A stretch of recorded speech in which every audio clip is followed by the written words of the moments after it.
नमस्कार दोस्तों, स्वागत है आप सभी का हमारे YouTube channel UPSC PCS with Sonam में। मैं हूं आपकी दोस्त और होस्ट सोनम और आज हम शुरू करने जा रहे हैं भारतीय राज्य व्यवस्था के का क्विक रिवीजन जो आगामी बीपीएससी एईडीओ, बिहार दरोगा एंड सभी competitive exam like one day exam जहाँ इंडियन पॉलिटी से प्रश्न आते हैं उन सभी के लिए लाइक एसएससी जीडी का एग्ज़ाम होने वाला है, एसएससी सीजीएल सीएचएसएल, इन सभी कम्पिटिटिव एग्ज़ामों में भी पॉलिटी से अच्छे खासे प्रश्न पूछे जाते हैं। तो चलिए शुरू करते हैं आज का हमारा यह सेशन।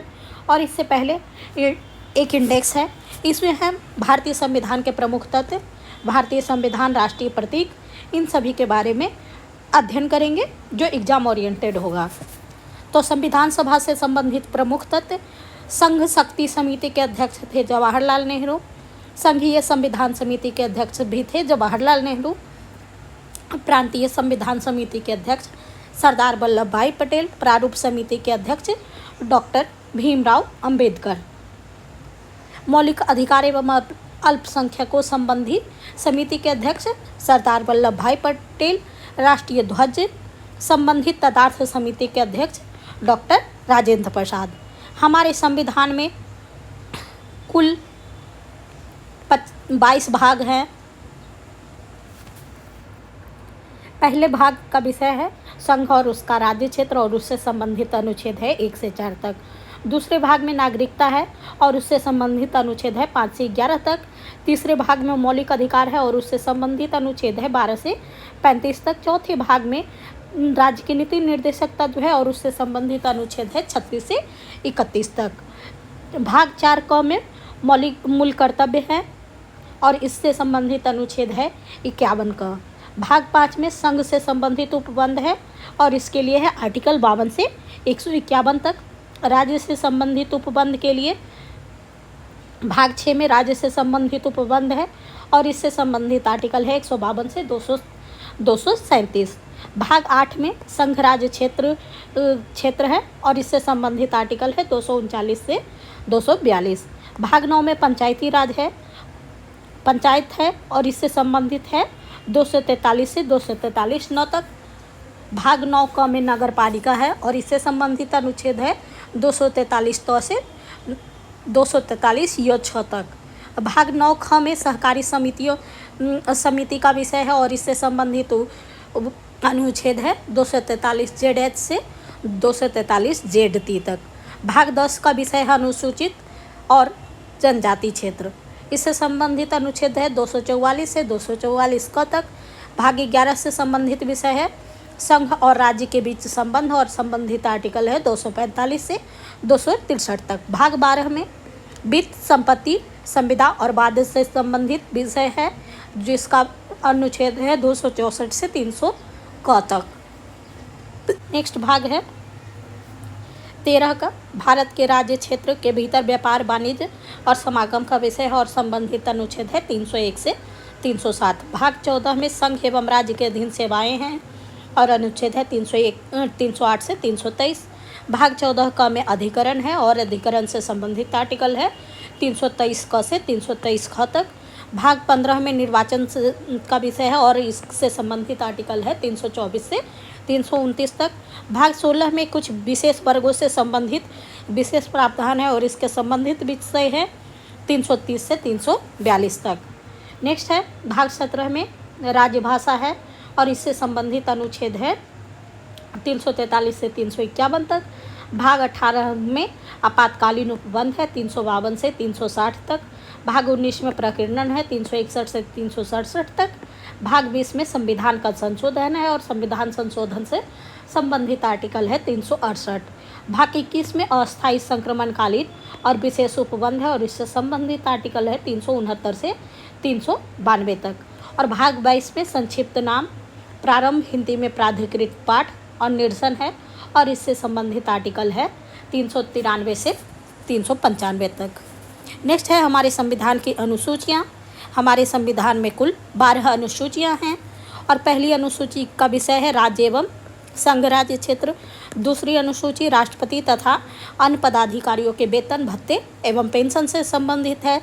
तीसरी अनुसूची शपथ एवं प्रतिज्ञान के रूप में है। चौथी अनुसूची राज्यसभा में सीटों का आवंटन है। पांचवी अनुसूची का संबंध अनुसूचित क्षेत्र और अनुसूचित जनजाति क्षेत्रों के प्रशासन और नियंत्रण के बारे में उपबंध है। छठवीं अनुसूची में असम मेघालय त्रिपुरा मिजोरम राज्य के जनजाति क्षेत्रों के प्रशासन के संबंध में उपबंध है।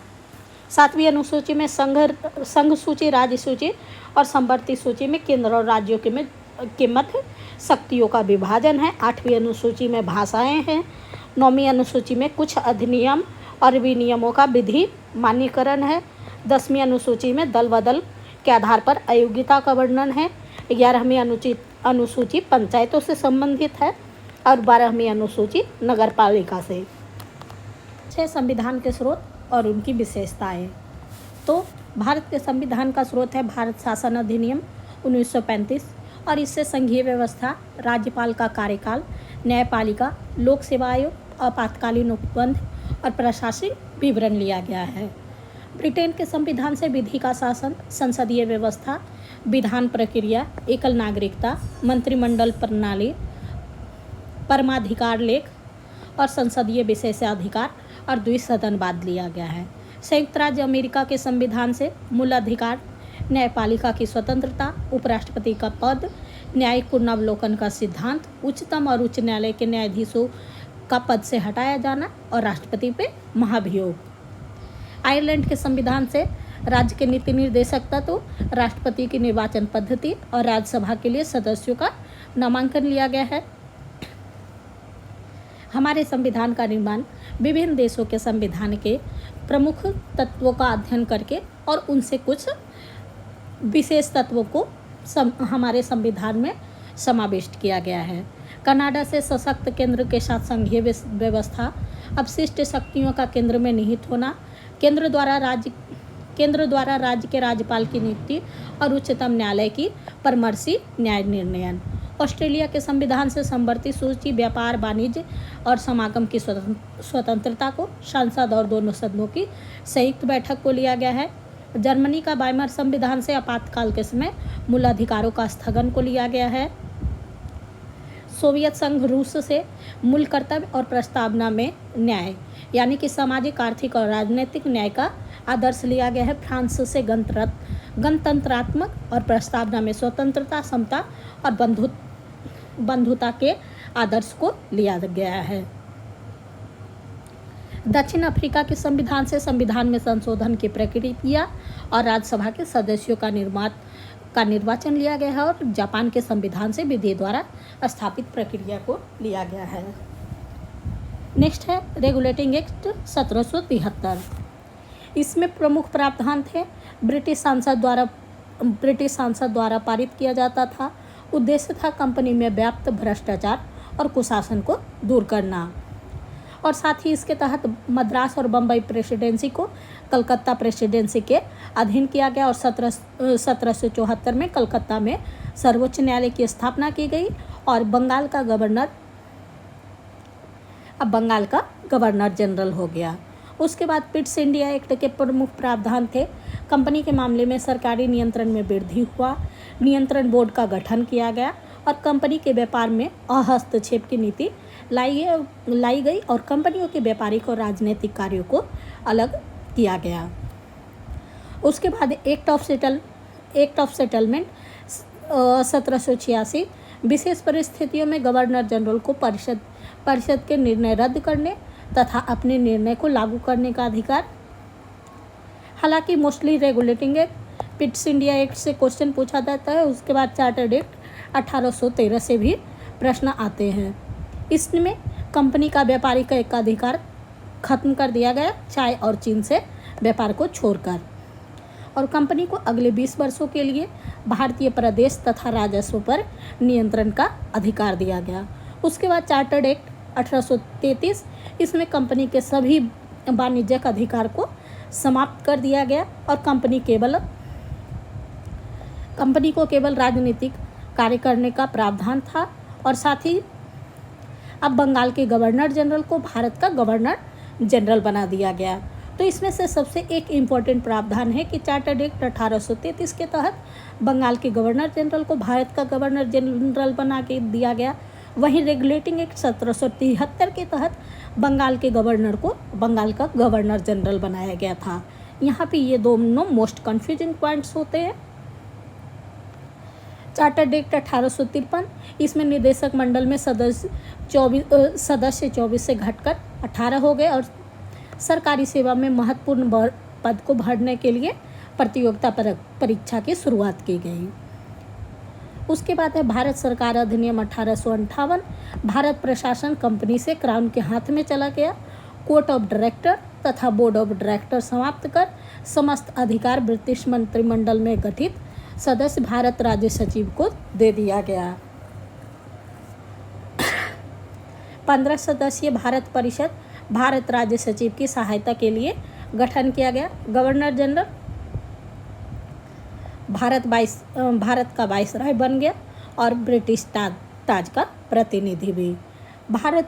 भारतीय परिषद अधिनियम 1861 में वाइसराय को आपातकाल के अध्यादेश जारी करने की शक्ति दी गई। साथ ही वाइसराय को आवश्यक नियम और आदेश जारी करने की शक्ति, जिसके लिए लॉर्ड कैनिंग ने भारतीय शासन में पहली बार संविभागीय प्रणाली की शुरुआत की थी और बम्बई और मद्रास प्रेसिडेंसी को कानून बनाने की शक्ति वापस कर दी गई। नेक्स्ट है भारत परिषद अधिनियम 1892। विधान परिषद के सदस्यों को बजट पर विचार करने का अधिकार दिया गया। तो 1892 के अधिनियम का एक प्रमुख प्रावधान था और सीमित चुनावी प्रावधान भी दिया गया। भारतीय परिषद अधिनियम 1909, जिसे मॉडलो मिंटो सुधार भी कहा जाता है, इसमें जाति, धर्म, वर्ग आदि के आधार पर पृथक निर्वाचन का प्रावधान किया गया। तो ये भी एक मोस्ट इम्पॉर्टेंट डाटा है। और केंद्रीय विधानमंडल के सदस्यों को बजट पर वाद विवाद और पूरक प्रश्न पूछने का अधिकार मिला, किंतु मतदान देने का अधिकार नहीं दिया गया। उसके बाद नेक्स्ट है भारतीय परिषद अधिनियम 1919, मॉन्टेग्यू चेम्सफोर्ड सुधार। इससे प्रांतों में द्वैध शासन की शुरुआत हुई और प्रथम बार उत्तरदायी शासन शब्द का स्पष्ट प्रयोग किया गया और प्रांतों को दो भाग में बांटा गया, आरक्षित और हस्तांतरित विषय। और लोक सेवा आयोग का गठन भी भारत परिषद अधिनियम 1919 के तहत किया गया। और साथ ही इससे पहले मॉडलो मिंटो सुधार में जाति, वर्ग और धर्म के आधार पर पृथक निर्वाचन किया गया था और यहाँ पे भारत परिषद अधिनियम 1919 में सिख, ईसाई, आंग्ल भारतीय और यूरोपियों के लिए पृथक निर्वाचन की व्यवस्था की गई और साथ ही भारत में महिलाओं को पहली बार मताधिकार देने का अधिकार भी मिला।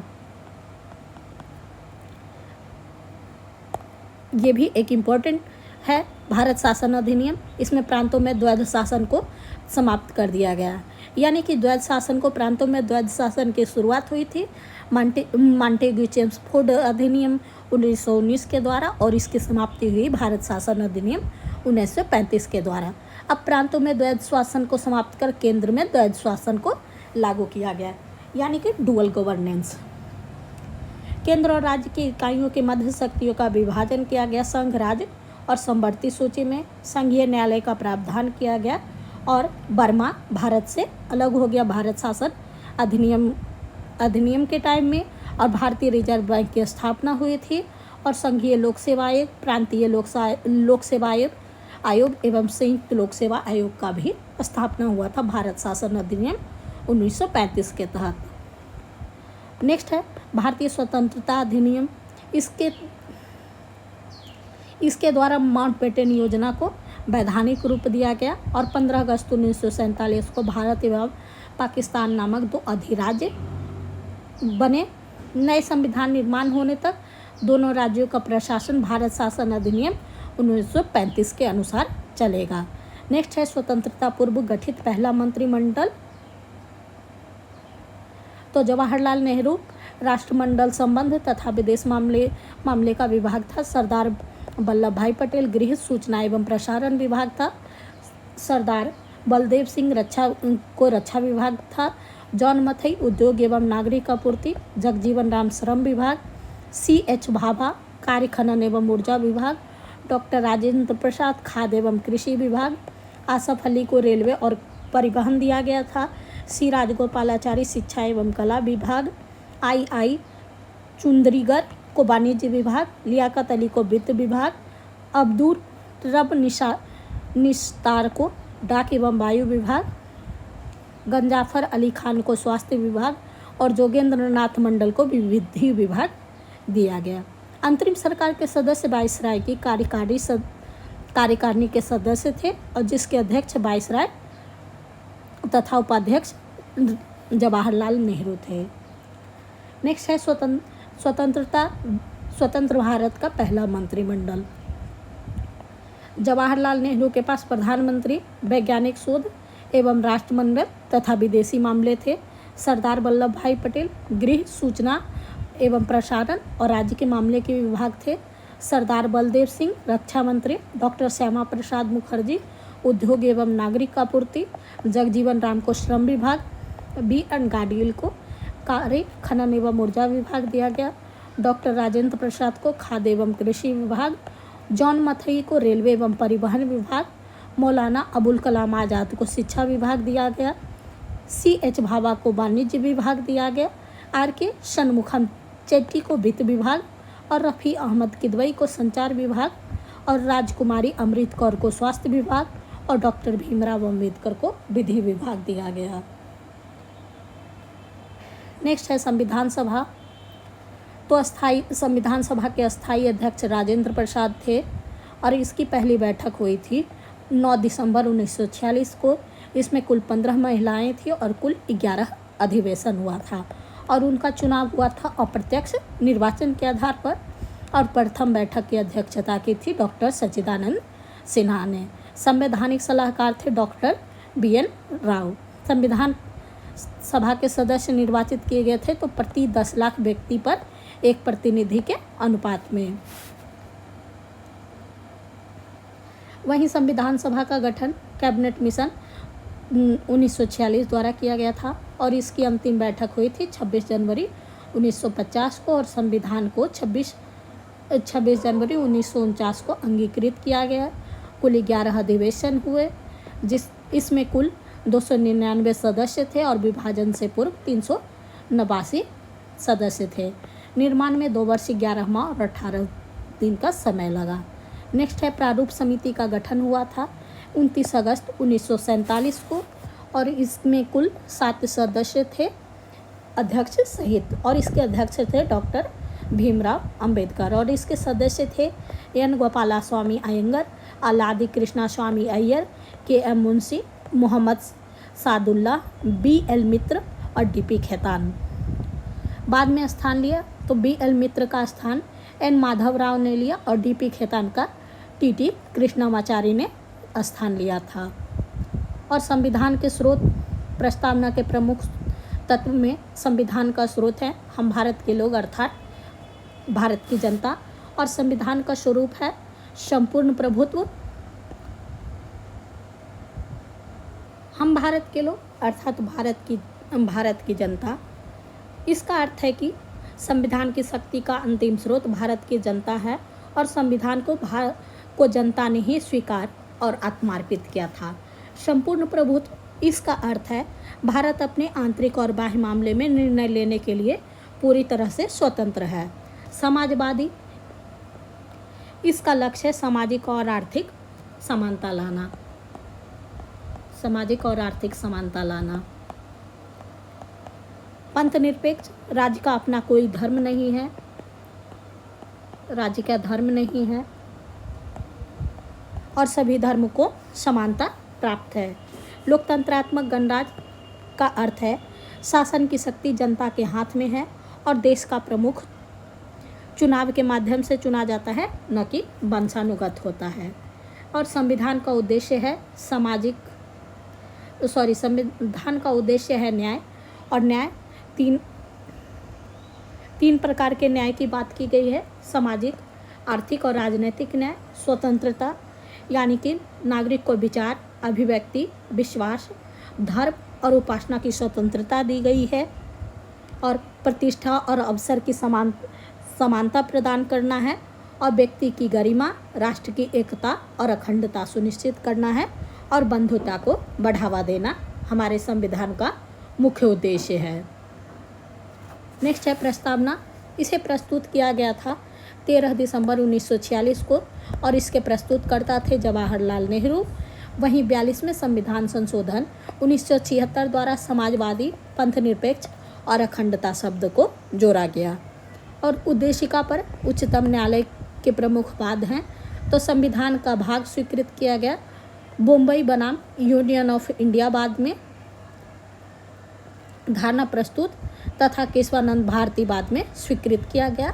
और संविधान का भाग नहीं है, यानी कि प्रस्तावना संविधान का भाग नहीं है, यह बेरुबारी बाद में किया गया। प्रस्तावना में स्वतंत्रता, समता और बंधुत्व का आदर्श फ्रांस की क्रांति से लिया गया है, और ये हैं प्रस्तावना के प्रमुख शब्द। हम भारत के लोग भारत को एक संपूर्ण प्रभुत्व, संपन्न, समाजवादी, पंथनिरपेक्ष, लोकतंत्रात्मक गणराज्य बनाने के लिए। तो एक बार पीपीएससी में ये क्वेश्चन भी आया था कि हमारे प्रस्तावना के सभी वर्ड्स को अरेंज करना है। उसके समस्त नागरिकों को सामाजिक, आर्थिक, राजनीतिक न्याय, विचार, अभिव्यक्ति, विश्वास, धर्म और उपासना की स्वतंत्रता, प्रतिष्ठा और अवसर की समता प्राप्त करने के लिए तथा उन सब में व्यक्ति की गरिमा, राष्ट्र की एकता और अखंडता को सुनिश्चित करने वाली बंधुता को बढ़ाने के लिए दृढ़ संकल्पित होकर अपनी संविधान सभा में आज तारीख 26 नवंबर 1949 मार्गशीर्ष शुक्ल सप्तमी यानी कि मार्गशीर्ष यानी कि फरवरी का महीना, मार्गशीर्ष शुक्ल सप्तमी संवत 2006 विक्रमी को एतद द्वारा इस संविधान को अंगीकृत, अधिनियमित और आत्मार्पित किया गया। प्रस्तावना में सामाजिक, आर्थिक और राजनीतिक न्याय का तत्व रूस की क्रांति से लिया गया है। उच्चतम न्यायालय द्वारा प्रस्तावना संविधान की आत्मा है और उद्देशिका राजनीतिक जन्मपत्री है, इसे के.एम. मुंशी ने कहा था। नेक्स्ट है राष्ट्रीय प्रतीक। राष्ट्रीय ध्वज है तिरंगा और इसे अभिकल्पना करता है पिंगली वेंकैया नायडू, और झंडे की लंबाई और चौड़ाई है 3:2 में, और इस राष्ट्रीय ध्वज को अपनाया गया 22 जुलाई 1947 को। राजकीय चिन्ह है अशोक का सिंह स्तंभ। इसमें अंकित शब्द है सत्यमेव जयते, जिसका उल्लेख मुंडकोपनिषद में है, और इसे अपनाया गया 26 जनवरी 1950 को। और इसके दाएं में बैल है, मध्य में अशोक चक्र है और बाएं में घोड़ा है। नेक्स्ट है राष्ट्रगान जन गण मन, गीतांजलि से लिया गया है। इसके रचयिता है रविन्द्रनाथ टैगोर। अपनाया गया 24 जनवरी 1950 को, और प्रथम गायन हुआ था इसका 27 दिसंबर 1911 के कांग्रेस के कलकत्ता अधिवेशन में, और इसके गायन की अवधि है 52 सेकेंड।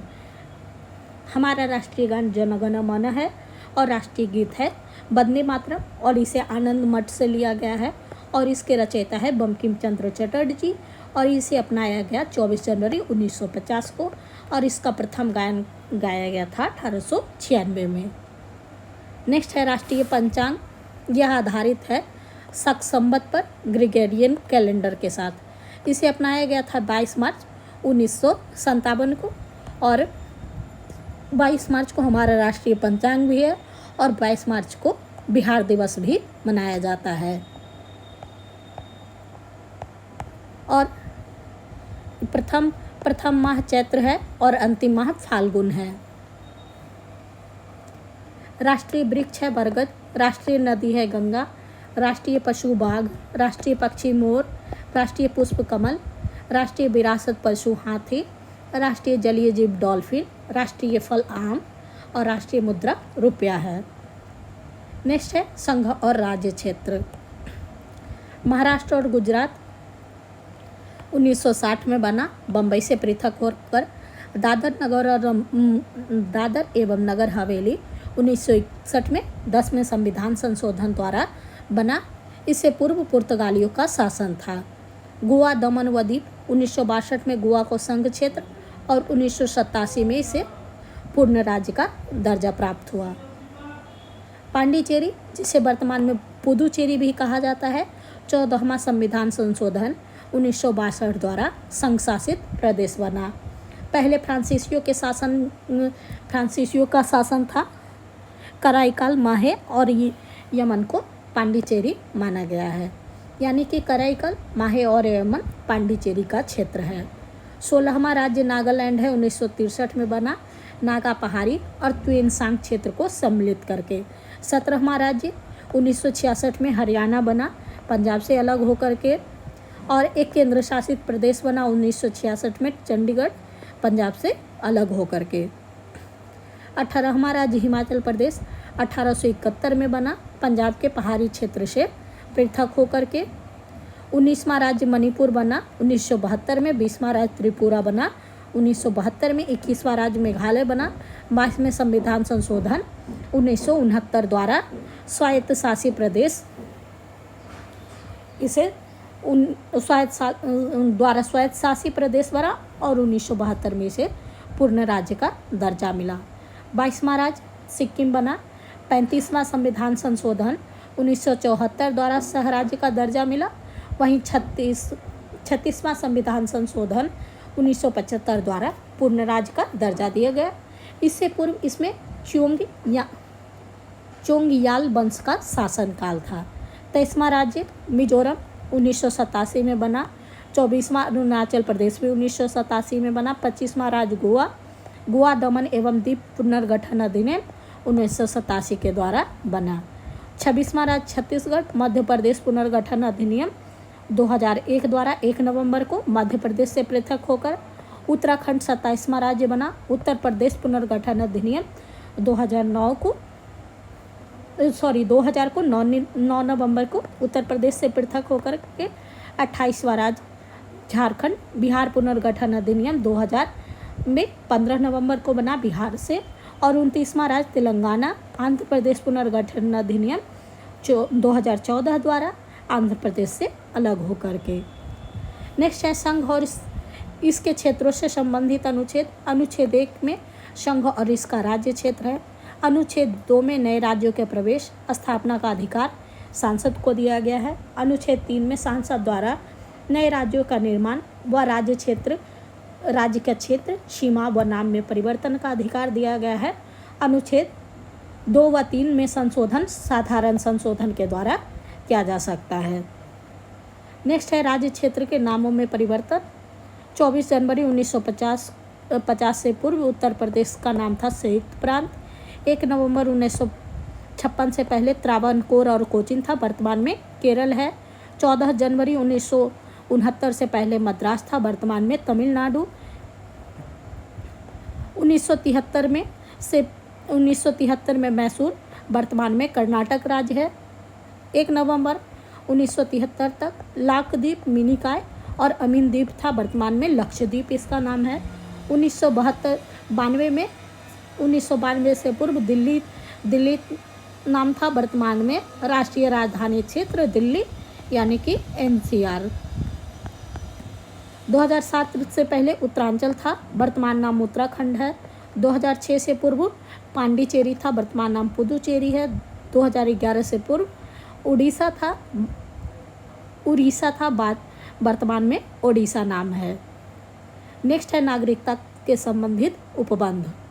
नागरिकता 5 आधार पर दी जाती है। जन्म से, अर्जित भूमि के समामेलन से, वंश परंपरा से, पंजीकरण से और देशीयकरण से। व्यक्ति भारत में जन्मा हो, अर्जित भूमि से अर्थात यदि कोई नया क्षेत्र भारत का हिस्सा बनता है तो उस हिस्से का समामेलन से वह भारत का नागरिक बन जाएगा। नेक्स्ट है वंश परंपरा से, यानी कि भारत से बाहर जन्मा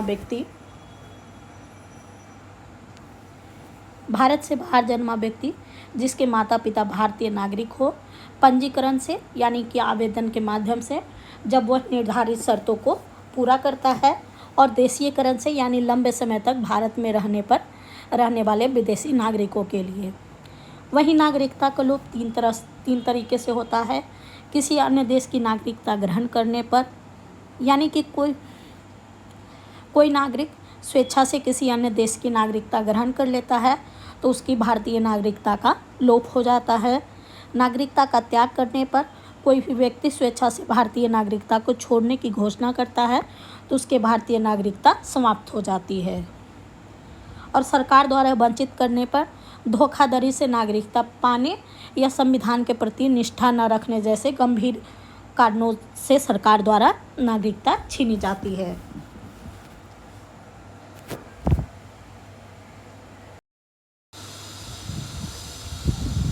अनुच्छेद 5 संविधान लागू होने के समय नागरिकता से संबंधित है। अनुच्छेद 6 पाकिस्तान से भारत को प्रव्रजन करने वाले व्यक्तियों की नागरिकता से। अनुच्छेद 7 का संबंध पाकिस्तान को प्रव्रजन करने वाले व्यक्तियों की नागरिकता से है। अनुच्छेद 8 भारत के बाहर रहने वाले भारतीय उद्भव के कुछ व्यक्तियों के अधिकारों से संबंधित है। अनुच्छेद 9 विदेशी नागरिकता ग्रहण करने पर भारतीय नागरिकता की स्वतः समाप्ति से है। अनुच्छेद 10 नागरिकता अधिकारों की निरंतरता से है। अनुच्छेद 11 संसद को नागरिकों के संबंध में विधि बनाने की शक्ति से संबंधित है, यानी कि नागरिकता के संबंध में विधि सिर्फ संसद बना सकती है। नेक्स्ट है मूल अधिकार। संविधान में वर्णित मूल अधिकार: समानता का अधिकार अनुच्छेद 14 से 18, स्वतंत्रता का अधिकार अनुच्छेद 19 से 22 तक, शोषण के विरुद्ध अधिकार अनुच्छेद 23-24, धार्मिक स्वतंत्रता का अधिकार अनुच्छेद 25 से 28 तक, संस्कृति एवं शिक्षा संबंधी अधिकार अनुच्छेद 29, संवैधानिक उपचारों का अधिकार अनुच्छेद 32। मूल अधिकार का स्रोत है यूएसए का संविधान है और प्रकृति है हनन होने पर इसका न्यायालय जा सकते हैं, यानी कि इसका नेचर इन्फोर्सेबल है। मूल संविधान में कुल 6 मौलिक अधिकार दिए गए थे, लेकिन वर्तमान में मूल संविधान में 7 मौलिक अधिकार दिए गए थे, लेकिन वर्तमान में कुल 6 मौलिक अधिकार है। 44वें संविधान संशोधन 1978 द्वारा संपत्ति के अधिकार को मूल अधिकार से हटा करके अनुच्छेद 301 के तहत कानूनी अधिकार बना दिया गया है। अनुच्छेद 12 में राज्य की परिभाषा है, जिसमें भारत की सरकार व सांसद, राज्य की सरकारें व विधानमंडल, स्थानीय प्राधिकरण व अन्य प्राधिकारी है। अनुच्छेद 13 में मूल अधिकारों से असंगत तथा उनका अल्पीकरण करने वाली विधियां हैं। अनुच्छेद 14 में विधि के समक्ष समानता है। अनुच्छेद 15 में धर्म, मूल, वंश, जाति, लिंग या जन्म स्थान के आधार पर विभेद का निषेध है, यानी कि किसी भी व्यक्ति को धर्म, मूल, वंश, जाति, लिंग या जन्म स्थान के आधार पर भेदभाव नहीं किया जा सकता है। अनुच्छेद 16 लोक नियोजन के विषय में समानता का अवसर दिया गया है। अनुच्छेद 17 में अस्पृश्यता का अंत किया गया है, यानी कि छुआछूत का। अनुच्छेद 18 में उपाधियों का अंत, यानी कि भारत में कोई भी व्यक्ति किसी भी तरह की उपाधि धारण नहीं कर सकता है। अनुच्छेद 19 बाकी एवं अभिव्यक्ति की स्वतंत्रता दी गई है। अनुच्छेद 20 में अपराधों के लिए दोषी सिद्धि के संबंध में संरक्षण। अनुच्छेद 21 में प्राणी एवं दैहिक स्वतंत्रता है। अनुच्छेद 21 में प्रारंभिक शिक्षा का अधिकार है, जिसे 86वां संविधान संशोधन 2002 के द्वारा जोड़ा गया है। अनुच्छेद 22 में कुछ दशाओं में गिरफ्तार व निरोध से संबंध में संरक्षण है। अनुच्छेद 23 मानव के बालाश्रम और दुर्व्यापार का प्रतिषेध है। अनुच्छेद 24 में कारखानों आदि में बालकों के नियोजन का प्रतिषेध है। अनुच्छेद 25 अंतःकरण की और धर्म को अवैध रूप से मानने, आचरण व प्रचार करने की स्वतंत्रता है। अनुच्छेद 26 में धार्मिक कार्यों के प्रबंधन की स्वतंत्रता है। अनुच्छेद 27 में किसी विशेष धर्म को संपोषित करने वाले करों के समुदाय के बारे में स्वतंत्रता है। अनुच्छेद 28 में कुछ शिक्षा संस्थाओं में धार्मिक शिक्षा या धार्मिक उपासना में उपस्थित होने के बारे में स्वतंत्रता है। अनुच्छेद 29 में अल्पसंख्यक वर्गों के हितों का संरक्षण है। अनुच्छेद 30 में शिक्षा संस्थाओं की स्थापना एवं प्रशासन करने का अल्पसंख्यक वर्गों का अधिकार है। वहीं अनुच्छेद 32 में इस भाग द्वारा प्रदत्त अधिकारों को प्रवर्तित करने के लिए उपचार दिया गया है। उच्चतम न्यायालय अनुच्छेद 32 के तहत और अनुच्छेद 226 के तहत उच्च न्यायालय आर्टिकल 32 के तहत सुप्रीम कोर्ट और आर्टिकल 226 के तहत मूल अधिकारों के उल्लंघन होने पर हम जा सकते हैं। नेक्स्ट है आर्टिकल 19 के द्वारा प्रदत्त स्वतंत्रता का अधिकार। 19 क में वाक एवं अभिव्यक्ति की स्वतंत्रता दिया गया है। अनुच्छेद 19 ख में शांतिपूर्ण एवं निरायुध सम्मेलन की स्वतंत्रता दी गई है। अनुच्छेद 19 ग में संगम एवं संगम या संघ या सहकारी सोसाइटी बनाने की स्वतंत्रता दिया गया है। अनुच्छेद 19 घ में राज्य क्षेत्र में सर्वत्र आवाज संचरण की स्वतंत्रता दिया गया है। अनुच्छेद 19 ड में राज्य के किसी भाग में निवास करने और बसने की स्वतंत्रता दिया गया है। अनुच्छेद 19 6 में वृत्ति व्यापार या कारोबार की स्वतंत्रता दी गई है। उच्चतम या उच्च न्यायालय द्वारा जारी की जाने वाली रीटें 5 प्रकार की है, जिसमें बंदी प्रत्यक्षीकरण, परमादेश, उत्प्रेषण, प्रतिषेध और अधिकार परीक्षा दिया गया है।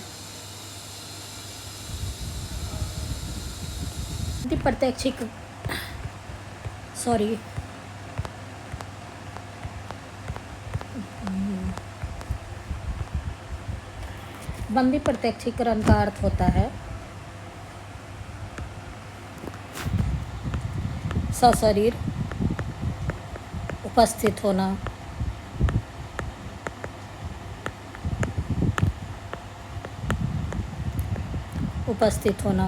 परमादेश का अर्थ होता है हम आदेश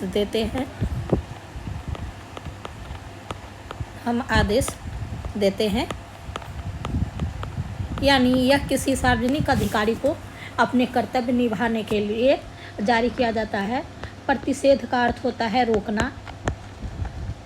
ऊपरी अदालत निचली अदालत को अपने अधिकार क्षेत्र से बाहर काम करने से रोकती है। प्रतिषेध का मतलब होता है रोकना।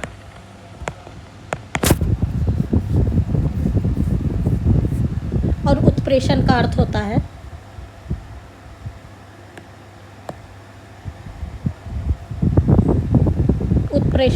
होता है सूचित करना,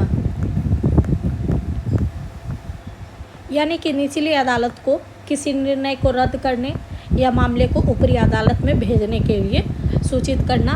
और अधिकार परीक्षा यानी किस अधिकार से।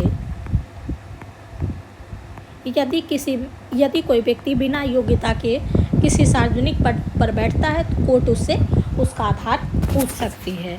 नेक्स्ट है संबंधित कुछ प्रमुख वाद है। आर्टिकल 21 से संबंधित वाद्य है। A.K. गोपालन बनाम मद्रास राज्य 1950 और मेनका गांधी बनाम भारत संघ 1978। इसमें प्राण एवं दैहिक स्वतंत्रता की उचित एवं न्यायपूर्ण मामलों के आधार पर रोक संभव है। गोविंद प्रसाद बनाम मध्य प्रदेश राज्य और खड़ग सिंह बनाम उत्तर प्रदेश राज्य। इसमें आर्टिकल 19 1 डी को अनुच्छेद 21 के साथ मिलाकर पढ़ने पर एकांतता का अधिकार प्राप्त हुआ है, यानी कि इसमें राइट टू प्राइवेसी का अधिकार दिया गया है। और साथ ही इसके तहत प्रदत्त अधिकार है जीवन साथी चुनने का अधिकार। अनुच्छेद 19 के तहत गरिमापूर्ण जीवन जीने के अधिकार में गरिमापूर्ण ढंग से मृत्यु का अधिकार भी शामिल होता है। और अभी हाल ही में पैसिव यूथेनेशिया भी दिया गया है, तो इसलिए भी एक ये इम्पोर्टेंट आर्टिकल बनता है। शीघ्र विचारण का अधिकार, पैरों में डंडा या बेरी डालने के विरुद्ध अधिकार, अच्छी सड़क का अधिकार, प्रतिष्ठा का अधिकार, कार्यस्थल पर महिलाओं के लैंगिक उत्पीड़न के विरुद्ध अधिकार, आत्म अभिरक्षा में हिंसा के विरुद्ध अधिकार, फांसी में विलंब के विरुद्ध अधिकार, एकांत कारावास के विरुद्ध अधिकार, शीघ्र विचारण का अधिकार, जीवन रक्षा का अधिकार, स्वास्थ्य का अधिकार, एक चिकित्सक द्वारा घायलों को चिकित्सकीय सहायता प्राप्त करने का अधिकार, और स्वच्छ पर्यावरण, प्रदूषण रहित जल एवं वायु में जीने का अधिकार, महिलाओं की शालीनता एवं गरिमा से जीने का अधिकार, निजता का अधिकार, विदेशी यात्रा का अधिकार, राज्य के बाहर न जाने का अधिकार और निःशुल्क कानूनी सहायता पाने का अधिकार आश्रय का अधिकार और विदेशी यात्रा का अधिकार, ये सारे अधिकार आर्टिकल 21 के तहत प्रदान किए गए हैं। वहीं राष्ट्रीय आपात की घोषणा होने पर मूल अधिकारों का निलंबन आर्टिकल 358 के तहत राष्ट्रीय आपात की घोषणा पर आर्टिकल 19 स्वतः निलंबित हो जाता है। आर्टिकल 359 की घोषणा होने पर अन्य मूल अधिकार राष्ट्रपति द्वारा निलंबित किए जा सकते हैं। वहीं 44वां संविधान संशोधन द्वारा अनुच्छेद 20 और 21 के निलंबन पर पाबंदी लगाई गई है। भारतीय नागरिकों को प्राप्त मूल अधिकार आर्टिकल 15, 16, 19, 29, 30 केवल भारतीय नागरिकों को प्राप्त है और भारतीय व विदेशी नागरिकों को प्राप्त अधिकार, जिसमें आर्टिकल 14, 20, 21, 21(1), 22, 23, 24, 25, 26, 27, 28 भारतीय नागरिकों के साथ साथ विदेशियों को भी प्राप्त है। नेक्स्ट है नीति निर्देशक तत्व। आर्टिकल 36 में राज्य के नीति निर्देशक तत्वों के संदर्भ में राज्य की परिभाषा दी गई है। वहीं मौलिक अधिकार में भी आर्टिकल 12 में राज्य की परिभाषा दी गई है। आर्टिकल 37 के तहत नीति निर्देशक तत्वों को न्यायालय द्वारा प्रवर्तनीय न होते हुए देश के शासन में मूलभूत माना गया है कि यानी कि इसके उल्लंघन होने पर हम किसी भी कोर्ट में नहीं जा सकते हैं तथा विधि बनाने में इन सिद्धांतों को लागू करना राज्य के लिए यह एक कर्तव्य है। अनुच्छेद 38 में राज्य लोक कल्याण की अभिवृद्धि के लिए सामाजिक व्यवस्था बनाए रखना, आय, प्रतिष्ठा और सुविधा तथा अवसरों की समानता को समाप्त करने का प्रयास करना है। अनुच्छेद 39 में राज्य द्वारा अनुसरणीय कुछ नीति हैं। अनुच्छेद 39 क के तहत पुरुष और स्त्री सभी नागरिकों को आजीविका के पर्याप्त साधन प्राप्त करने का अधिकार। आर्टिकल 19 ग के तहत उत्पादन के साधनों का विकेंद्रीकरण और आर्टिकल 39 घ के तहत स्त्री और पुरुषों को समान कार्य के लिए समान वेतन का प्रावधान किया गया है। अनुच्छेद 39 क में समान अवसर के आधार पर न्याय देना एवं निःशुल्क कानूनी सहायता उपलब्ध कराना, यह 42वें संविधान संशोधन 1976 द्वारा इसे नीति निर्देशक तत्व में शामिल किया गया।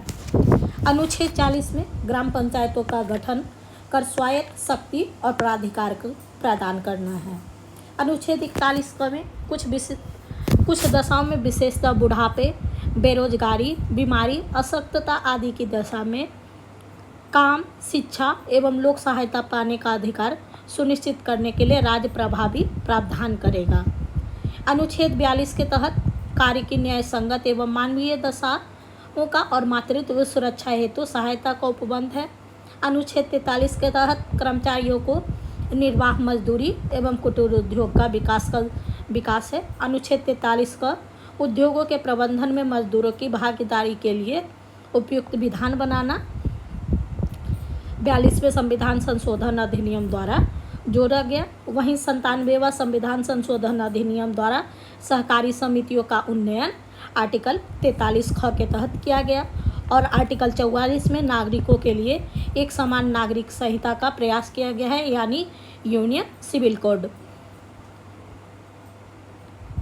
आर्टिकल 45 में 6 वर्ष से कम आयु के बच्चों को शिक्षा एवं उनकी देखभाल 86वें संविधान संशोधन 2002 द्वारा जोड़ा गया। आर्टिकल 46 के तहत अनुसूचित जातियों, जनजातियों एवं अन्य दुर्बल वर्गों की शिक्षा, अर्थ संबंधी हितों की अभिवृद्धि और सामाजिक न्याय को सुनिश्चित करना है। अनुच्छेद 47 के तहत लोगों के पोषाहार स्तर व जीवन स्तर को ऊंचा करने, मादक पेय व हानिकारक नशीले पदार्थों के सेवन का प्रतिषेध करने का प्रयास करना है। और अनुच्छेद 48 के तहत कृषि एवं पशुपालन का संगठन, गाय, बछड़ों और अन्य दुधारू वाहक पशुओं के नस्ल के वध पर रोक लगाया गया है।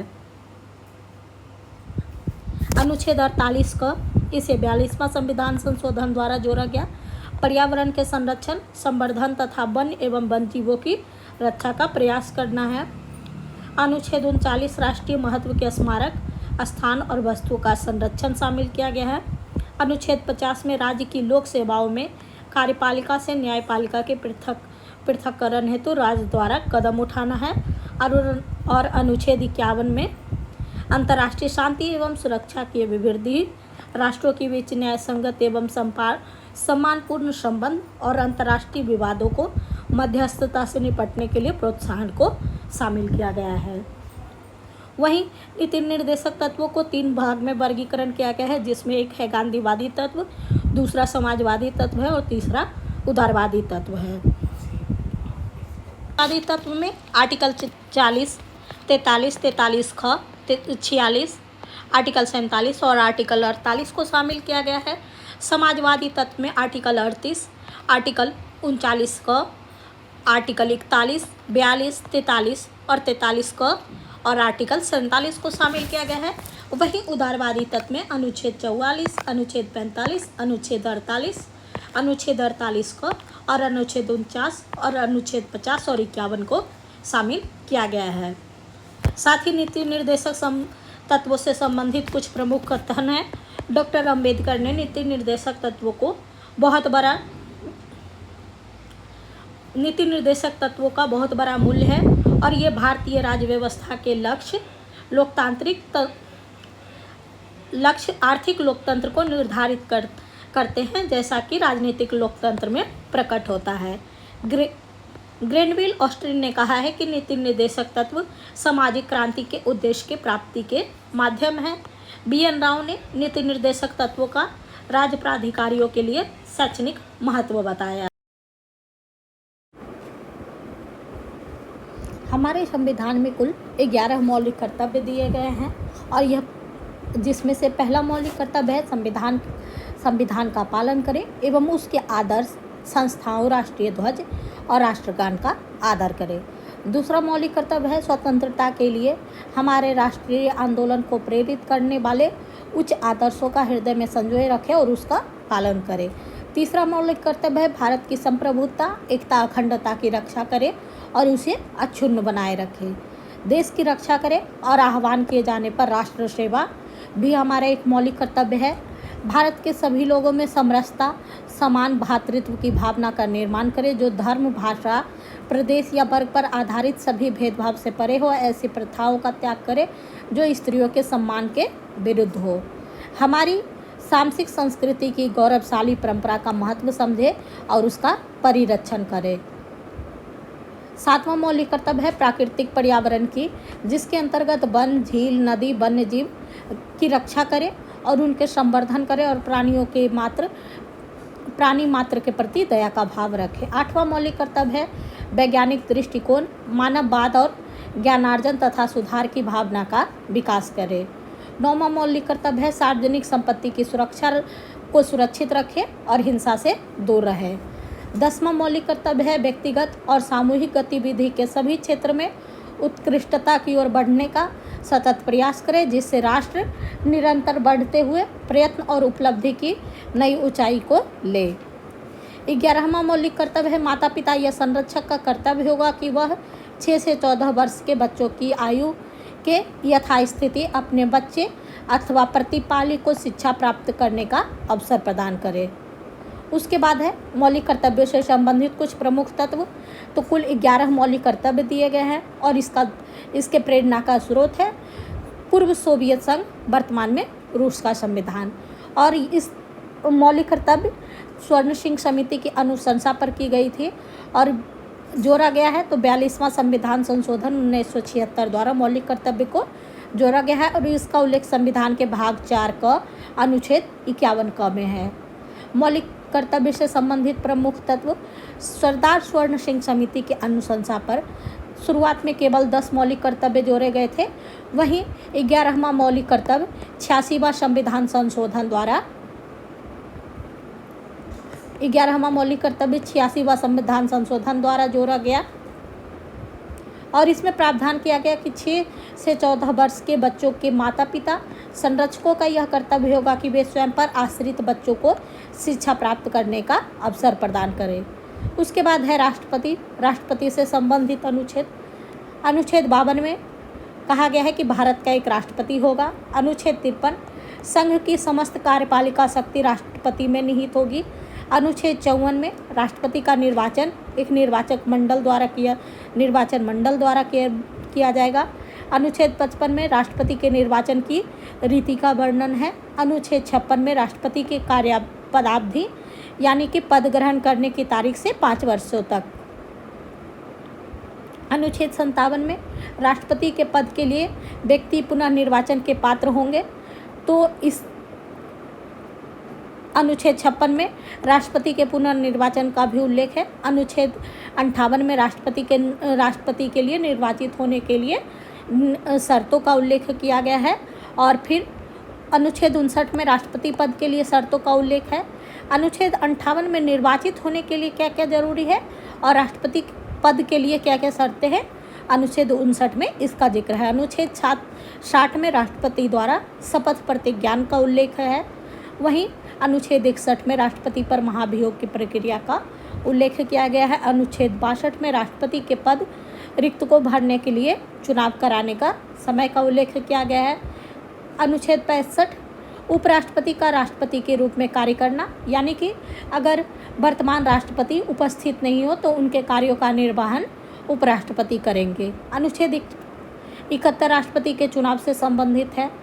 अनुच्छेद 72 राष्ट्रपति की क्षमादान इत्यादि शक्ति तथा कतिपय मामलों में दंड के स्थगन, माफी या कम कर देना से संबंधित है। अनुच्छेद 74 में मंत्री परिषद का राष्ट्रपति को परामर्श एवं सहयोग प्रदान करना होगा। अनुच्छेद 75 में मंत्रियों से संबंधित अन्य प्रावधान जैसे नियुक्ति, कार्यकाल, वेतन आदि। अनुच्छेद 78 राष्ट्रपति को सूचना प्रदान करने से संबंधित प्रधानमंत्री के दायित्वों का वर्णन है। अनुच्छेद 111 में संसद द्वारा पारित विधेयक पर सहमति प्रदान करना, राष्ट्रपति का सहमति प्रदान करना। अनुच्छेद 12 में संघीय बजट को संसद के समक्ष रखना राष्ट्रपति का कार्य होगा और राष्ट्रपति के आदेश जारी करने की शक्ति अनुच्छेद 123 में दिया गया है। और अनुच्छेद 143 राष्ट्रपति को सर्वोच्च न्यायालय से सलाह लेने की शक्ति दी गई है। नेक्स्ट है राष्ट्रपति का निर्वाचन। राष्ट्रपति के निर्वाचन मंडल में संसद के दोनों सदनों के निर्वाचित सदस्य, राज्य और केंद्र शासित प्रदेश दिल्ली, पुदुचेरी और जम्मू कश्मीर की विधानसभा के निर्वाचित सदस्य भाग लेंगे। और निर्वाचन की विधि है अनुपातिक प्रतिनिधित्व प्रणाली, एकल संक्रमणीय मत और गुप्त मतदान के द्वारा। सांसद तथा राज्य और केंद्र शासित प्रदेशों के विधानसभा के मनोनीत सदस्य राष्ट्रपति के निर्वाचन में भाग नहीं लेते हैं।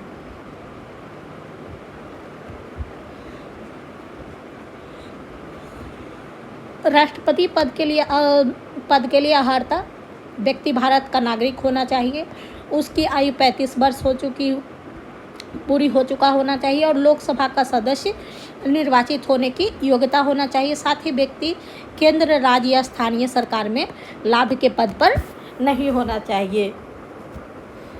और रिक्तियाँ, राष्ट्रपति के पद की रिक्तियाँ महाभियोग प्रक्रिया द्वारा राष्ट्रपति को हटाया जा सकता है।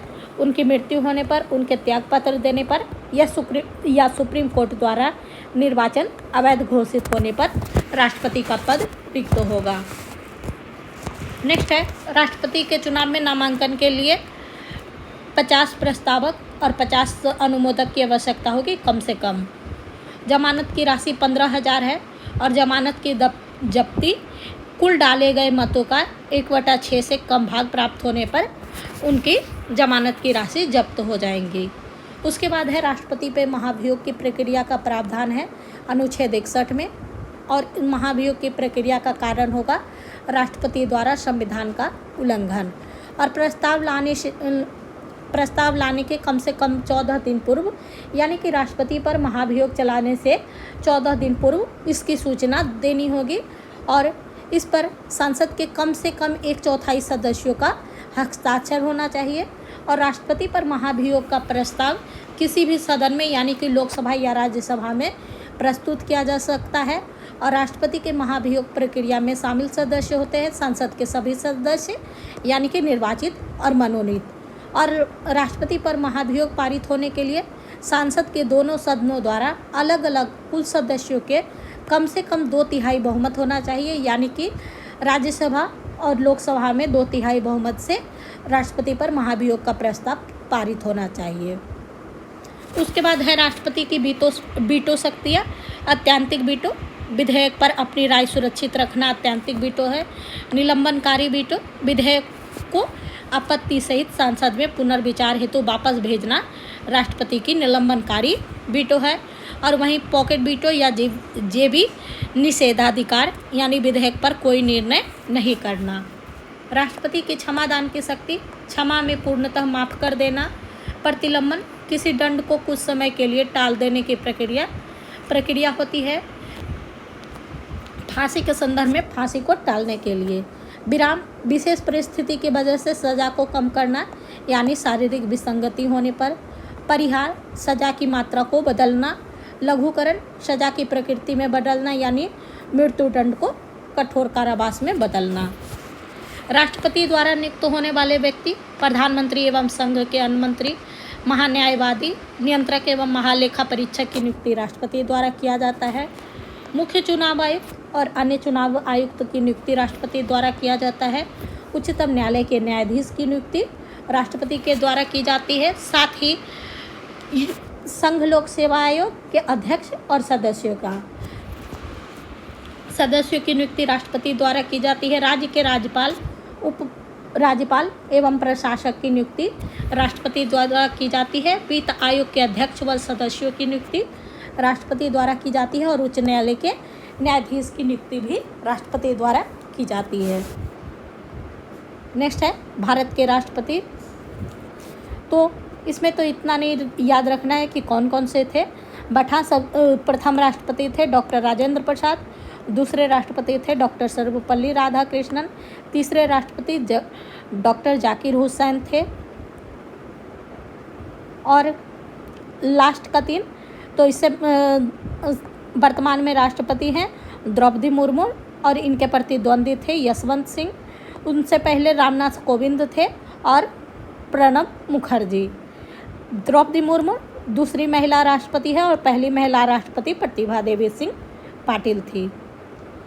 राष्ट्रपति से संबंधित अन्य प्रमुख तत्व, महाभियोग की कार्यवाही एक अर्धन्यायिक प्रक्रिया है। राष्ट्रपति तीनों सेनाओं का प्रमुख होता है।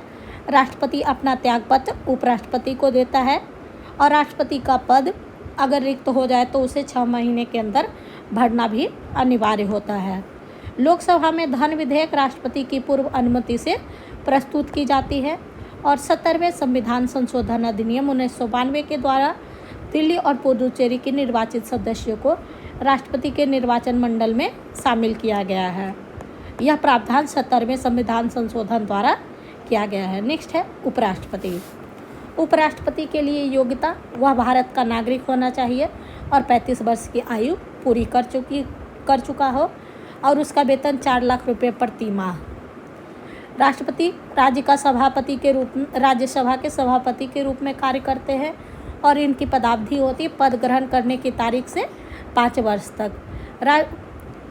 उपराष्ट्रपति राष्ट्रपति या राष्ट्रपति द्वारा नियुक्त व्यक्ति के सामने शपथ लेते हैं।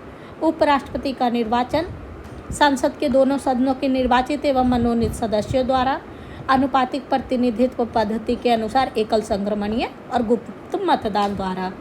पद रिक्त कब होगा? यदि उपराष्ट्रपति की मृत्यु हो जाती है, या फिर स्वेच्छा से वे अपना त्यागपत्र राष्ट्रपति को संबोधित कर अपना हस्ताक्षर कर देते हैं, या राज्यसभा के तत्कालीन सदस्यों से बहुमत पारित होने पर। हालांकि इसके लिए लोकसभा की भी सहमति होना अनिवार्य है। नेक्स्ट है उपराष्ट्रपति से संबंधित अनुच्छेद 63 में भारत का उपराष्ट्रपति होगा।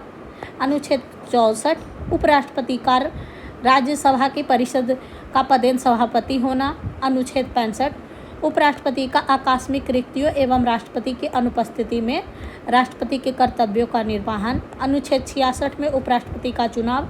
अनुच्छेद 67 में उपराष्ट्रपति का कार्यकाल। अनुच्छेद 68 में उपराष्ट्रपति कार्यकाल की रिक्ति की पूर्ति के लिए चुनाव का समय निर्धारण तथा आकस्मिक रिक्ति की पूर्ति के लिए चुने गए व्यक्तियों का कार्यकाल। और अनुच्छेद 69 में उपराष्ट्रपति द्वारा शपथ का ग्रहण। और अनुच्छेद 70 में अन्य आकस्मिकताओं में राष्ट्रपति के कर्तव्यों का निर्वहन का उल्लेख है। और अनुच्छेद 71 में राष्ट्रपति के चुनाव से संबंधित या उससे जुड़े मामले का उल्लेख है। भारत के सबसे पहले राष्ट्रपति हैं डॉक्टर सर्वपल्ली राधाकृष्णन और वर्तमान में भारत के उपराष्ट्रपति है जगदीप धनखड़। नेक्स्ट है केंद्रीय मंत्रिमंडल। केंद्रीय मंत्रिमंडल सामूहिक रूप से लोकसभा के प्रति उत्तरदायी होता है और व्यक्तिगत रूप से राष्ट्रपति के प्रति। इसका कार्य राष्ट्रपति को सहायता एवं सलाह देना होता है और केंद्रीय मंत्रिमंडल का आकार लोकसभा की कुल सदस्य संख्या का 15% से अधिक नहीं होना चाहिए और इस 15% में प्रधानमंत्री को भी शामिल किया गया है। वहीं केंद्रीय मंत्री की 3 श्रेणियां होती हैं। एक कैबिनेट मंत्री होते हैं, दूसरा राज्य मंत्री और तीसरा उपमंत्री। कोई भी व्यक्ति संसद सदस्य रहे बिना मंत्री रह सकता है तो केवल 6 माह तक कोई भी व्यक्ति संसद सदस्य रहे बिना मंत्री रह सकता है। और इसके केंद्रीय मंत्रिमंडल का प्रमुख और बैठक की अध्यक्षता प्रधानमंत्री द्वारा की जाती है और नियुक्ति और शपथ राष्ट्रपति द्वारा दिलाया जाता है। नेक्स्ट है प्रधानमंत्री। भारत के पहले प्रधानमंत्री डॉक्टर जवाहरलाल नेहरू थे और वर्तमान प्रधानमंत्री नरेंद्र मोदी हैं।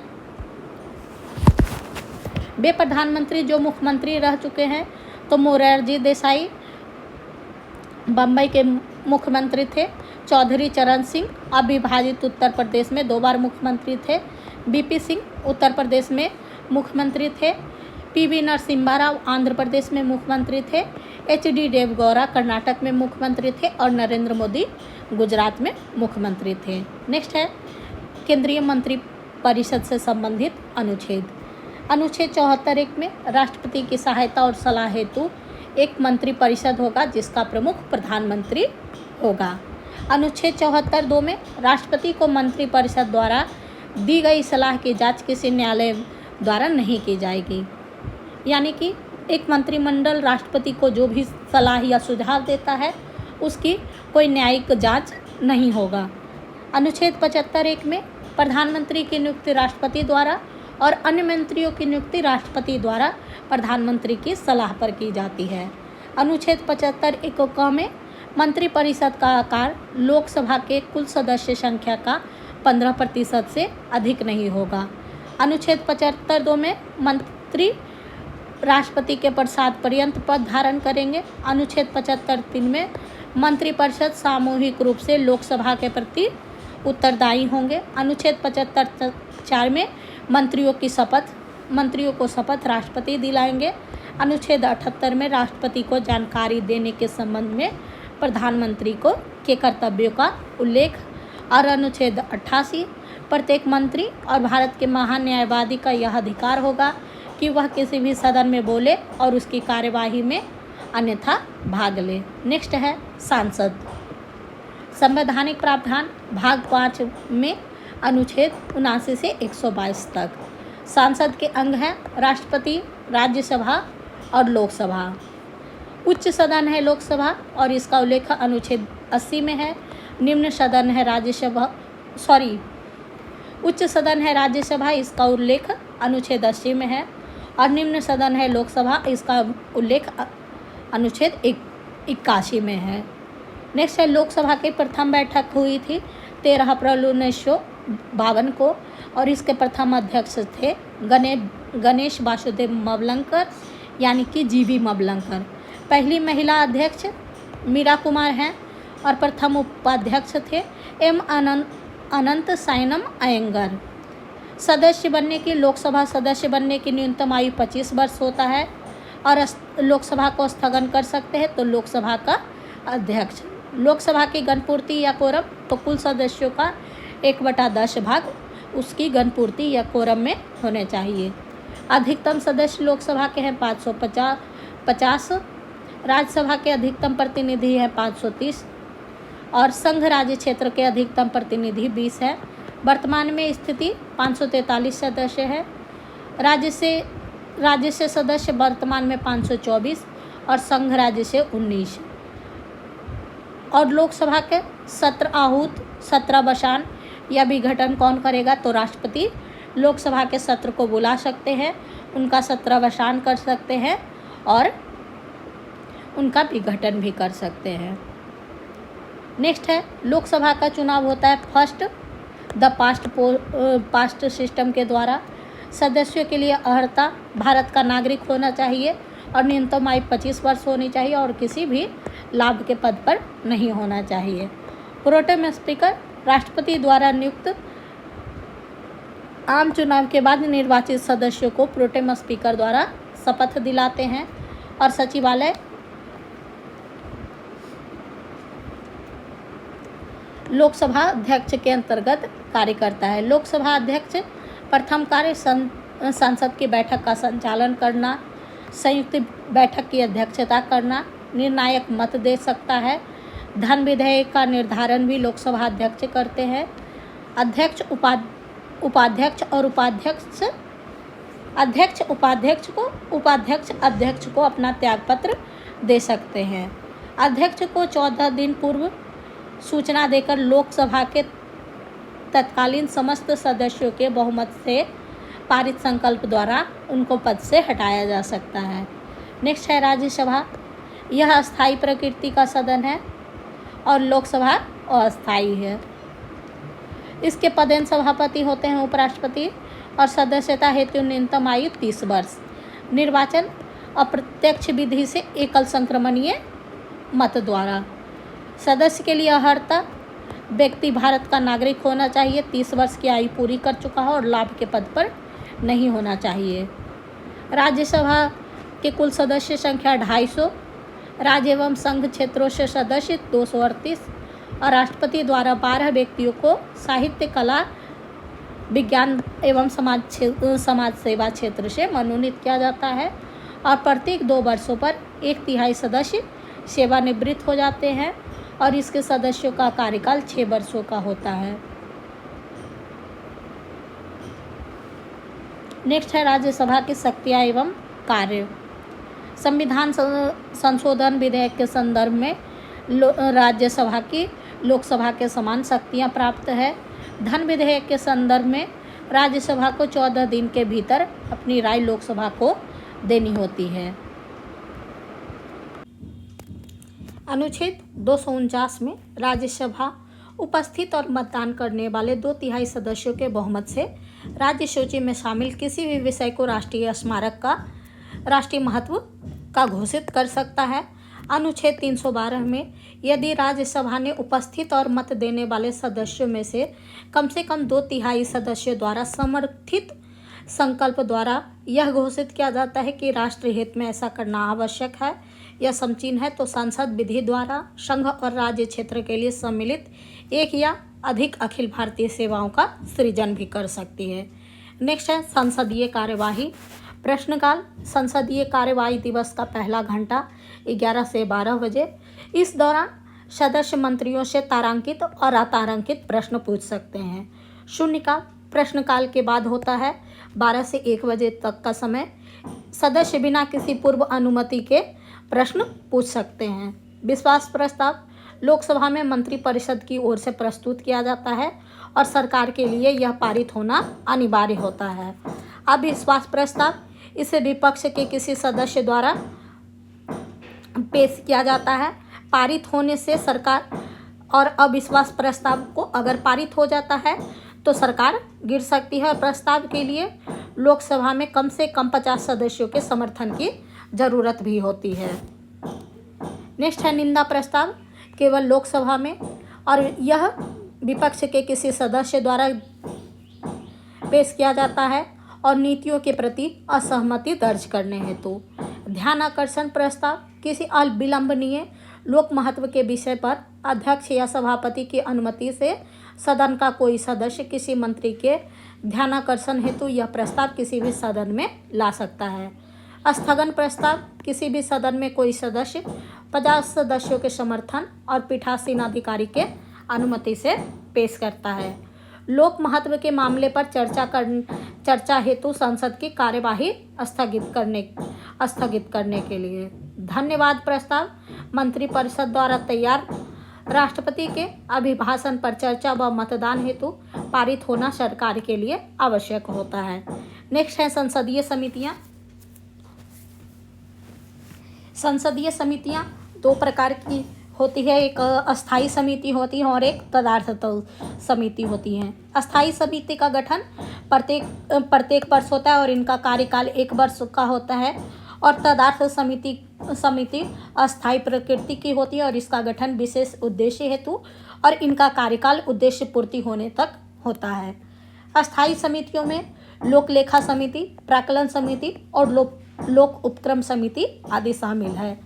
लोक लेखा समिति सबसे पुरानी वित्तीय समितियां हैं। इसमें कुल 22 सदस्य होते हैं और 15 सदस्य लोकसभा से और 7 सदस्य राज्यसभा से होते हैं। और इसका अध्यक्ष विपक्ष का कोई सदस्य होता है और यह सरकार के वार्षिक लेखों की जांच और सीएजी की रिपोर्ट पर विचार करता है। प्राक्कलन समिति कुल 30 सदस्य होते हैं और इसमें केवल लोकसभा के सदस्य होते हैं। इसके अध्यक्ष सत्ताधारी दल से होते हैं और इसका अन्य नाम है अस्थाई मितव्ययिता समिति। नेक्स्ट है संयुक्त बैठक का प्रावधान आर्टिकल 108 में है। इसे आहूत राष्ट्रपति द्वारा की जाती है और इसकी अध्यक्षता लोकसभा अध्यक्ष द्वारा की जाती है। अभी तक कुल 3 बार संयुक्त बैठक बुलाई गई हैं। प्रथम संयुक्त बैठक 1961 में दहेज निरोधक विधेयक पर आया था। द्वितीय संयुक्त बैठक 1978 में बैंक सेवा आयोग के विधेयक पर आया था और तृतीय संयुक्त बैठक वर्ष 2002 में पोटा विधेयक पर आया था।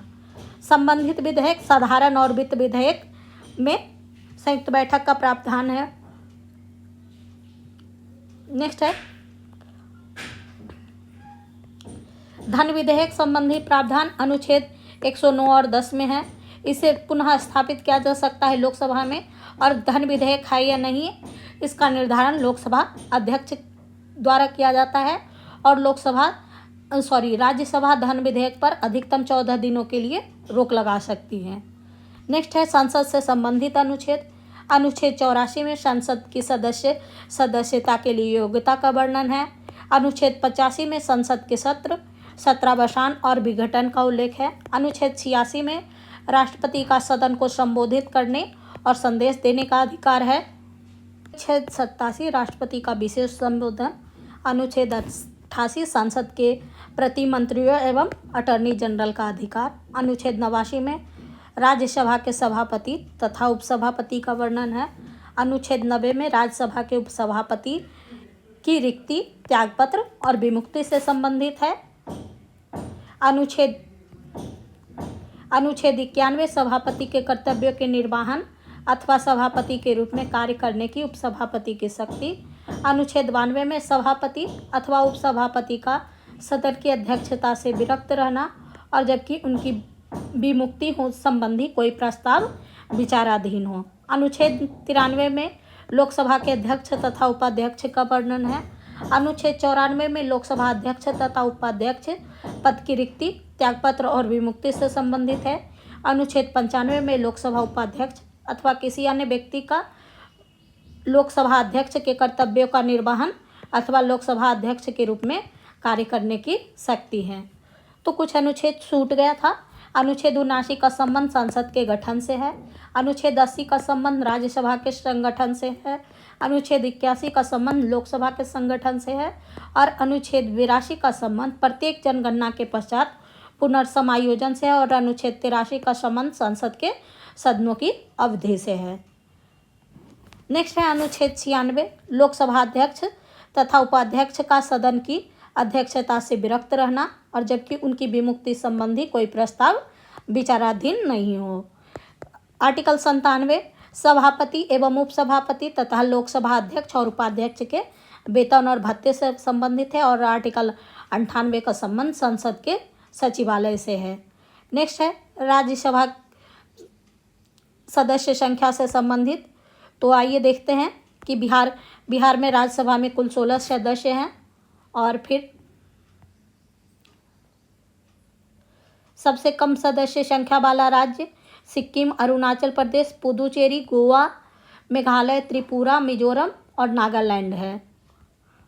लोकसभा में लद्दाख, सिक्किम, चंडीगढ़, लक्षद्वीप, पुदुचेरी, नागालैंड, मिजोरम अंडमान निकोबार के एक एक सदस्य है। त्रिपुरा, मणिपुर, मणिपुर, अरुणाचल प्रदेश, दादर नगर हवेली, दमन व दीव, गोवा, मेघालय, हिमाचल प्रदेश को चार सदस्यों की संख्या है और बिहार में 40 लोकसभा सदस्य हैं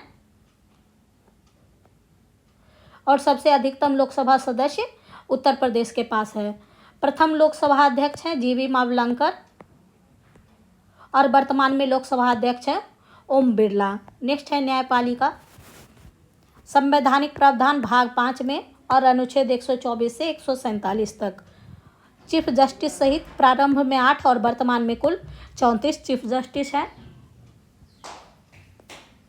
गठन, सर्वोच्च न्यायालय का गठन 26 जनवरी और उद्घाटन किया गया था 28 जनवरी 1950 को। नेक्स्ट है सर्वोच्च न्यायालय के न्यायाधीश की नियुक्ति राष्ट्रपति द्वारा कॉलेजियम की सिफारिश पर की जाती है और सर्वोच्च न्यायालय का शपथ राष्ट्रपति दिलाता है और त्यागपत्र भी राष्ट्रपति को संबोधित कर दिया जाता है। सेवानिवृत्ति की आयु 65 वर्ष है और योग्यता भारत का नागरिक होना चाहिए। किसी उच्च न्यायालय का कम से कम 5 वर्षों तक न्यायाधीश हो अथवा उच्च न्यायालय या विभिन्न न्यायालयों में लगातार कम से कम 10 वर्षों तक अधिवक्ता रहा हो अथवा राष्ट्रपति की राय में पारंगत विधिवेत्ता हो। न्यायाधीशों की संख्या में वृद्धि करने की शक्ति संसद में निहित है। नेक्स्ट है सर्वोच्च न्यायालय के न्यायाधीशों का हटाया जाना।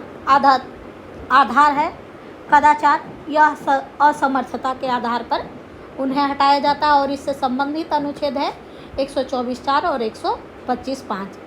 प्रक्रिया, संसद के प्रत्येक सदन द्वारा अपनी कुल संख्या के बहुमत तथा उपस्थित एवं मतदान करने वाले सदस्यों का 1/3 बहुमत से, यदि लोकसभा से शुरुआत हो तो 100 सदस्य और यदि राज्यसभा से शुरुआत हो तो 50 सदस्यों के हस्ताक्षर अध्यक्ष या सभापति को देने के बाद ही प्रस्ताव पेश होता है।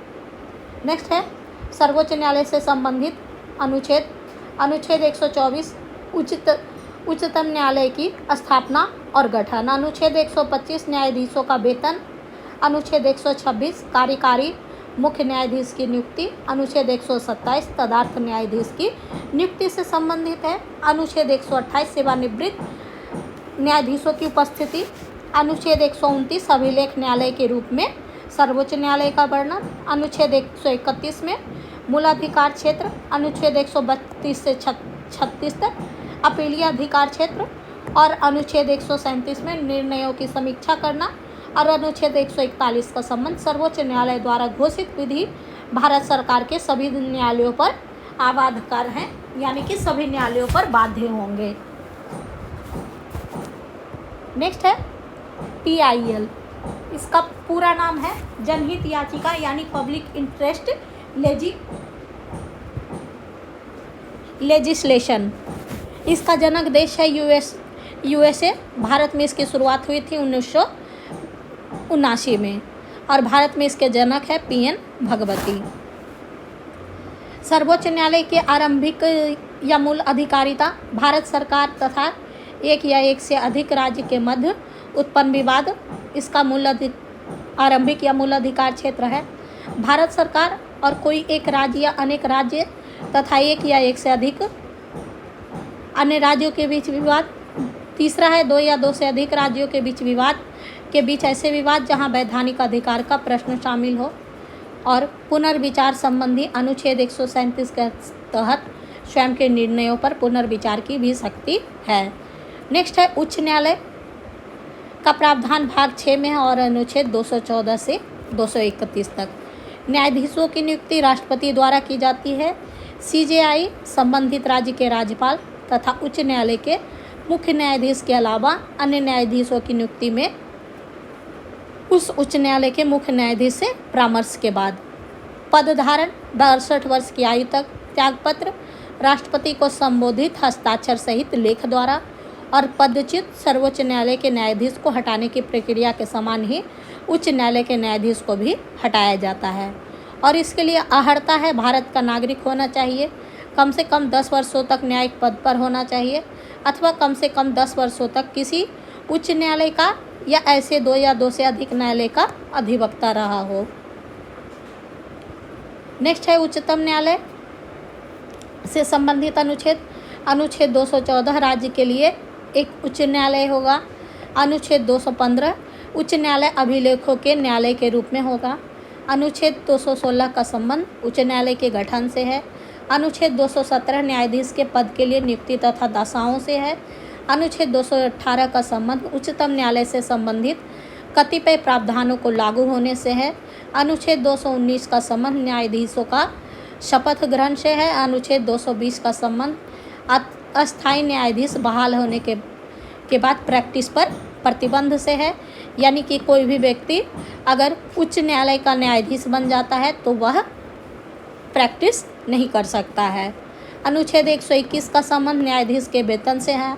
221 का संबंध। अनुच्छेद 222 का संबंध किसी न्यायाधीश का एक उच्च न्यायालय से दूसरे न्यायालय में स्थानांतरण से संबंधित है। अनुच्छेद 123 का संबंध कार्यवाहक मुख्य न्यायाधीश की नियुक्ति से है। अनुच्छेद 224 का संबंध अतिरिक्त एवं कार्यवाहक न्यायाधीश की नियुक्ति से है। नेक्स्ट है उच्च न्यायालय से संबंधित अनुच्छेद। अनुच्छेद 224A में सेवानिवृत्त न्यायाधीशों की नियुक्ति से है। अनुच्छेद 225 का संबंध उच्च न्यायालयों का क्षेत्राधिकार से है। अनुच्छेद 226 का संबंध मौलिक अधिकार संबंधी रिट जारी करने की उच्च न्यायालय की शक्ति से है। अनुच्छेद 227 का संबंध उच्च न्यायालय का सभी न्यायालयों पर अधीक्षण की शक्ति है। और अनुच्छेद 231 का संबंध दो या दो से अधिक राज्यों के लिए एक साझा उच्च न्यायालय की स्थापना से है। नेक्स्ट है उच्च न्यायालय, उनका अधिकार क्षेत्र और मुख्य पीठ। तो बॉम्बे उच्च न्यायालय का अधिकारिता क्षेत्र महाराष्ट्र, गोवा, दादर नगर एवं नगर हवेली और दमन द्वीप है। और इसका मुख्य पीठ है मुंबई में। अन्य पीठ नागपुर, पणजी और औरंगाबाद में है। कलकत्ता उच्च न्यायालय का अधिकार क्षेत्र पश्चिम बंगाल और अंडमान निकोबार है और मुख्य पीठ है कलकत्ता में और सर्किट बेंच है पोर्ट ब्लेयर में। उसके बाद गुवाहाटी का अधिकार क्षेत्र असम, नागालैंड, मिजोरम और अरुणाचल प्रदेश है। मुख्य पीठ गुवाहाटी में है। अन्य पीठ कोहिमा, आइजोल और ईटानगर में है। नेक्स्ट है पटना का अधिकार क्षेत्र बिहार है और मुख्य पीठ पटना में है। नेक्स्ट है अधीनस्थ न्यायालय से संबंधित आर्टिकल। संवैधानिक उपबंध भाग 6 में अनुच्छेद 233 से अनुच्छेद 237 तक जिला एवं सत्र न्यायाधीश जब सिविल मामले देखता हो तो जिला न्यायाधीश, सत्र न्यायाधीश जब आपराधिक मामले देखने के दौरान सत्र न्यायाधीश। यह जिला के अन्य सभी अधीनस्थ न्यायालयों के निरीक्षण का अधिकार रखता है और इसकी नियुक्ति उच्च न्यायालय की सलाह से राज्यपाल द्वारा की जाती है। अनुच्छेद 233 जिला न्यायाधीश की नियुक्ति से है। अनुच्छेद 234 न्यायिक सेवा में जिला न्यायाधीश को छोड़कर अन्य व्यक्तियों की नियुक्ति से है। अनुच्छेद 235 अधीनस्थ न्यायालयों पर नियंत्रण से है। नेक्स्ट है महान्यायवादी, भारत का सर्वोच्च विधि अधिकारी। इसकी नियुक्ति राष्ट्रपति द्वारा की जाती है। योग्यता है उच्चतम न्यायालय का न्यायाधीश होने की अर्हता। विशेषता दोनों सदनों की कार्यवाही में उपस्थित होने एवं बोलने का अधिकार है, लेकिन मतदान का अधिकार महान्यायवादी को नहीं है। यानी कि लोकसभा में और राज्यसभा में उपस्थित हो सकते हैं, बोल सकते हैं, लेकिन मतदान नहीं कर सकते हैं। और इनका कार्यकाल राष्ट्रपति के प्रसाद पर्यंत होता है। पारिश्रमिक संविधान में तय नहीं है। इनके पारिश्रमिक को राष्ट्रपति द्वारा निर्धारित किया जाता है और इनसे संबंधित अनुच्छेद है अनुच्छेद 76 में। नेक्स्ट है महाधिवक्ता।